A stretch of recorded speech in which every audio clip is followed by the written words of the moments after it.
Bonsoir. Good evening, bonsoir, bonsoir à tous et merci de nous suivre tout au long de la semaine sur Monaco Info. À compter de demain lundi, un nouvel assouplissement des mesures sanitaires interviendra. Le ministre d'État Pierre Dartout est venu en présenter les contours dans nos studios.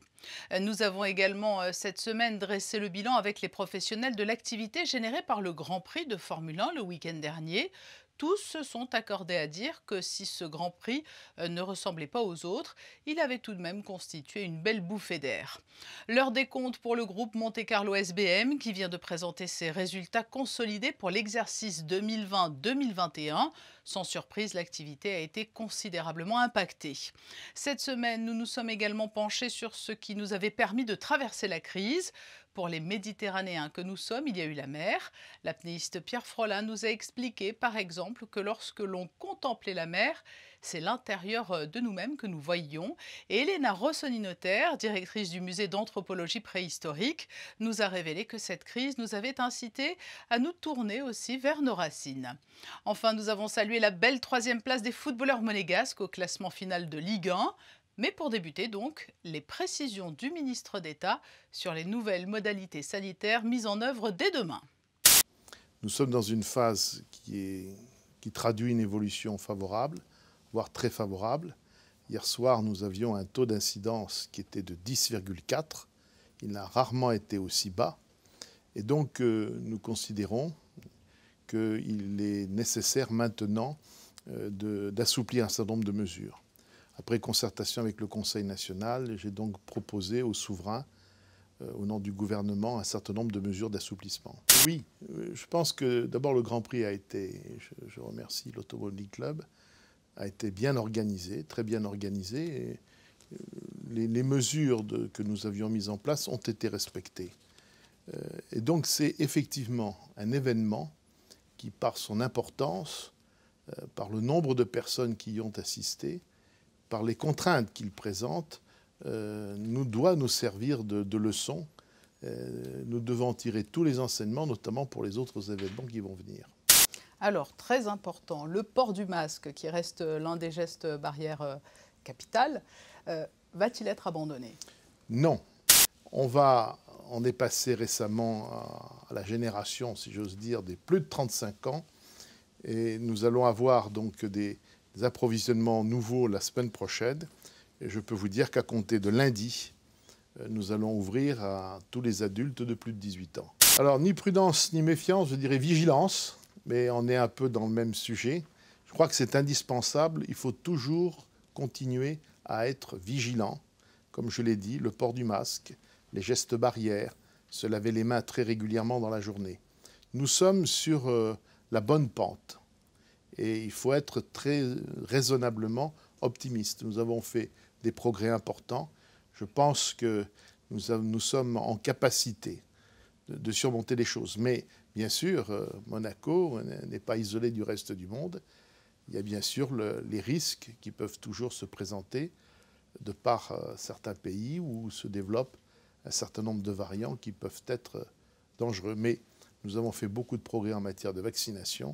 Et ça, c'est un point très positif. Pour un Grand Prix, c'était pas au top, comparé évidemment au Grand Prix que l'on connaît, mais surtout pour l'activité économique qu'on a vécue cette dernière semaine, c'était quand même une bouffée d'oxygène, je pourrais dire. Au niveau du ticket moyen, on a eu de bons retours, c'est-à-dire que nous, on n'a pas augmenté nos prix dans mes établissements, très peu, on n'a pas essayé de jouer l'histoire du Grand Prix où on fait des menus fixes et tout ça. Moi, j'avais un petit peu peur, donc nous, on n'a pas trop changé notre philosophie, parce que nous n'est pas des endroits festifs, et puis cette année, c'était quand même une année particulière. Les retours ont été assez positifs, assez bons. Si les voyants sont ouverts, je pense qu'on peut être optimiste que oui, le Grand Prix est le début de la saison et qu'on espère que ce sera une saison respectable. Au niveau opérationnel SBM, on perd 100 millions d'euros, 110 millions d'euros, plus les frais financiers, ça nous fait, oui c'est ça, à peu près 110 millions d'euros avec les frais financiers. En revanche, on est compensé parce qu'il se trouve qu'il y a des activités qui bénéficient du Covid, c'est presque honte de le dire, mais le Betclic a bénéficié du Covid. L'activité de Betclic s'est beaucoup développée et il nous rapporte, notre part dans Betclic nous rapporte 30 millions, donc 110 millions de pertes à la SBM, plus 30 millions de Betclic, on finit à moins 80 au niveau consolidé. On a fait un compromis avec nos locataires commerciaux, c'est-à-dire les magasins, pendant la période où on était en pur lockdown, c'est-à-dire totalement fermé. Et là, on a pris l'initiative, parce que c'est des partenaires, parce qu'on travaille tous ensemble, de faire des réductions de 50% sur les loyers sur ces 3 mois. À part ça, l'ensemble du secteur locatif a été payé sans réduction, et donc on est à l'augmentation sur l'année précédente. Notre business model, il repose sur un brassage de population. Si les gens ne peuvent pas se mettre dans un avion pour venir en principauté, c'est assez compliqué. Donc on a résisté, mais quand même mieux qu'on ne pensait au jeu, avec je vous dis, des machines à sous qui ont tenu et des jetables qui souffrent un peu plus parce qu'on n'a pas la clientèle internationale. En revanche, d'un point de vue financier, puisque vous avez posé la question d'un point de vue financier, c'est moins évident, parce que le plus simple, c'était de fermer tout. Mais on n'a pas fait ça. On a voulu jouer le jeu, on a voulu accompagner le gouvernement dans sa politique. Et donc, on a gardé l'ensemble des restaurants ouverts, l'ensemble des hôtels ouverts. On s'est vraiment posé la question de savoir si on ne fermait pas un hôtel ou 2. On ne l'a pas fait. Il fallait que Monaco continue à vivre. On pouvait faire plus. On pouvait être un peu plus demandant. Honnêtement, c'était déjà bien. On a un rôle social dans cette principauté. Il faut maintenir certains équilibres. Donc, on s'est arrêté là. On aurait pu pousser le curseur un peu plus loin. On ne l'a pas fait. Oui, c'est le démarrage de quelque chose, puisque c'est quand même la première fois qu'on voit un Grand Prix depuis quelques années avec... Enfin, depuis quelques années, pardon. Non, n'exagérons pas. Depuis quelques mois avec des spectateurs. Première fois, il y avait des spectateurs. Au niveau des restaurants, c'est assez intéressant.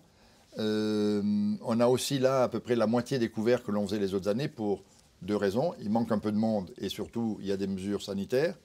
Donc, on ne peut pas remplir les restaurants comme on les remplissait avant. Mais le bon signe, est un peu, si on veut regarder avec un peu d'optimisme et d'espoir, c'est que les gens ont... Alors, c'est une période particulière, je ne peux pas généraliser, mais les gens ont dépensé beaucoup plus que précédemment. Nous, on joue beaucoup sur juillet-août, c'est clé pour nous. Et sur cette période juillet-août, on a besoin des longues distances, c'est-à-dire des gens qui viennent de loin.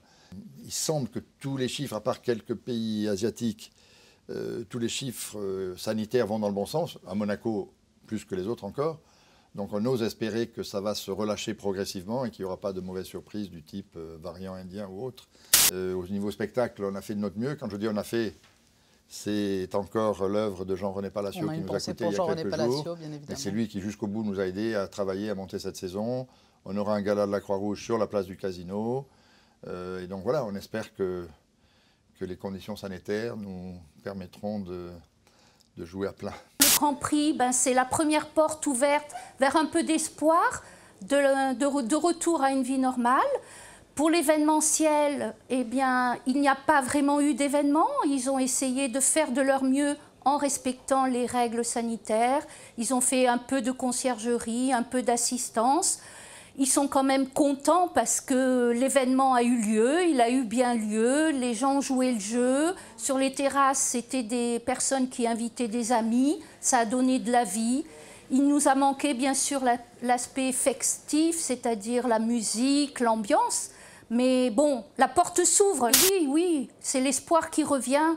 Les frontières vont se rouvrir, les événements vont repartir. Et Monaco, comme tous les pays touristiques et qui ont une image de tourisme, est prêt, je pense. L'Hercules 2021 s'annonce, oui, pour être un bon produit. En tout cas, notre comité d'organisation fait tout pour que ça le soit. Ça sera la possibilité de voir pour le public, de voir les stars qui seront présentes aux Jeux Olympiques juste derrière nous de Tokyo. Et ce sera vraiment les derniers réglages pour ces champions, les possibilités de parfaire leurs conditions, leur préparation physique. Je pense qu'on a tous besoin de repères. Moi-même, par exemple, je vous donne un exemple. J'ai fait ma généalogie, justement, pendant le confinement. On a cette curiosité du passé, nos ancêtres, nos origines. C'est l'origine de l'humanité, évidemment. Mais l'archéologie, c'est un tout. C'est la biologie, c'est la géographie, c'est l'histoire, bien sûr, la philosophie. C'est l'environnement. Donc, c'est une discipline, en fait, qui est multidisciplinaire. Donc, moi, ça ne m'étonne qu'à moitié que grands et petits s'y intéressent, en fait.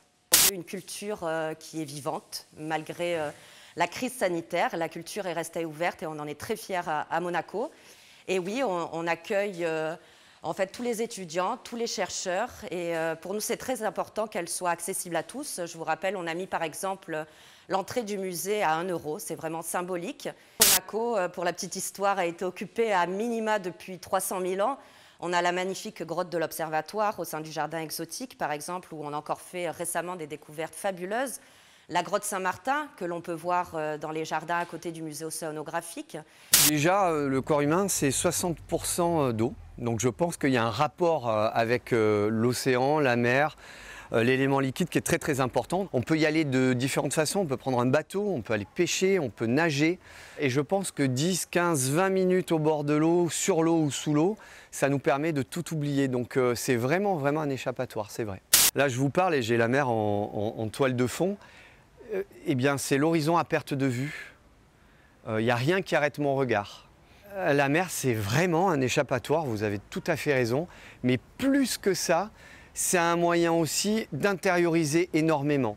On peut peut-être entrer complètement en analyse à partir du moment où on est au bord de la mer et qu'on la regarde, tout simplement, qu'on la contemple.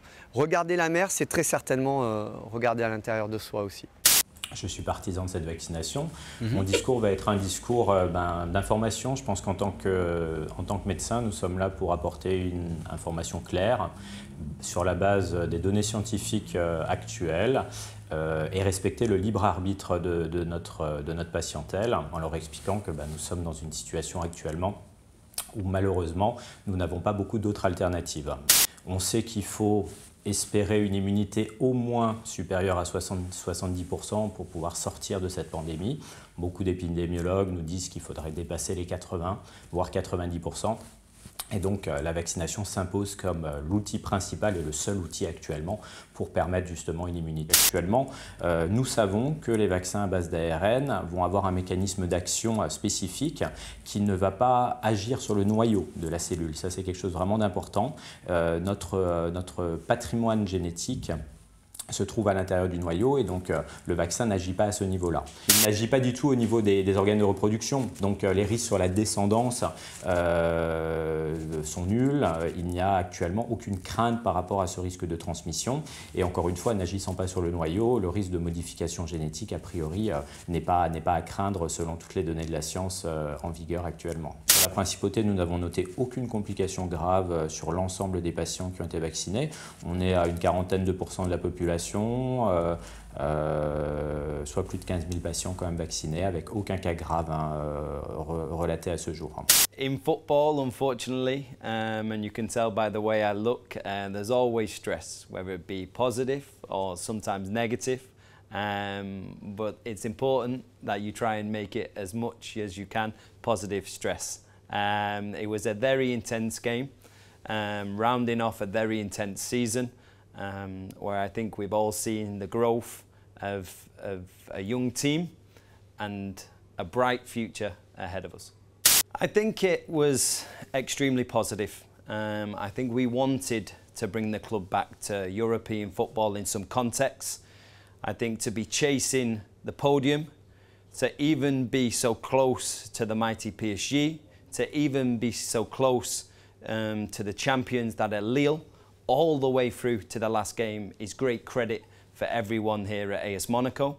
My ambition is always to be better. We must push and strive as staff members, as an organisation, as a fan base, as a principality and as players to be better. But atmosphere, finally we have, you know, our people around us, good atmosphere.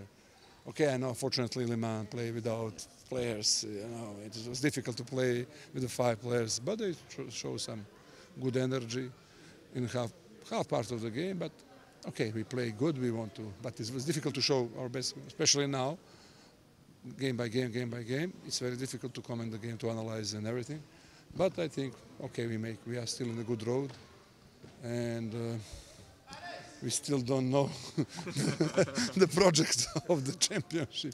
We stay until September or finish in June. Bien sûr que j'ai suivi cette année, c'est incroyable ce qu'ils ont fait, surtout vers la fin, hein, honnêtement, le début de saison un peu moins, mais le parcours est dingue, quoi. Aller gagner cette Eurocup en plus en 2 matchs comme ça en Russie, enfin ça, vraiment c'était une belle aventure. J'ai trouvé ça très très beau ce qu'ils ont fait la Roca Team cette année. Du coup je trouve ça top que les Rob Gray aient pu re-signer et reste là-bas parce que le mec est fantastique, il a un flair dingue vraiment et il aurait pu je pense prétendre à une plus grosse écurie en Euroleague, donc ça prouve que je connais pas suffisamment les mecs, j'ai été proche par le passé de mecs comme Paul Lacombe ou des mecs comme ça, mais moins cette année, mais ça prouve que je pense qu'il y a un truc un truc un peu particulier dans cette équipe, un esprit un peu famille, j'ai l'impression. Charles est un gamin génial, hein. Enfin, je le connais depuis qu'il est tout petit, donc je peux pas en dire à moins. Il a un sens de la sportivité, et puis en plus, cette année, avec son coéquipier Carlos Sainz, ça marche très bien. C'est deux gamins qui ont évolué ensemble. Donc, ouais, non, mais il n'y a aucun sujet à la classe sportive et de Charles sur le fait. Ça a dû être très, très dur pour lui, c'est vrai, parce qu'il faut l'avaler, hein, le fait de ne pas pouvoir partir de son Grand Prix. Donc, voilà, oui, dans la classe, Charles. Plus léger, le best-of hebdomadaire des réseaux avec un peu de magie et toujours beaucoup d'animaux, mais il faut dire qu'ils sont souvent attendrissants et surprenants.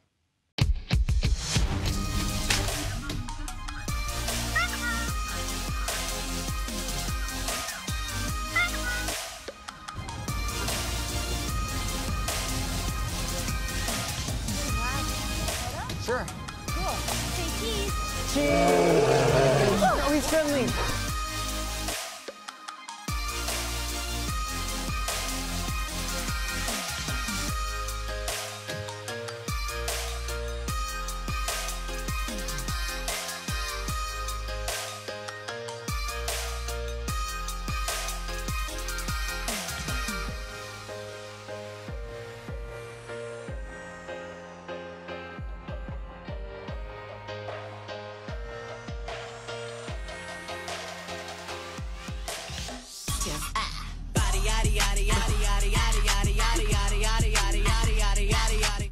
Voilà pour ce tour d'horizon de la semaine écoulée. Je vous retrouverai demain à 19 h. Nous nous quittons sur les plus beaux clichés de la semaine, signés Manuel Vitali, Michael Alési et Stéphane Dana. Très belle soirée.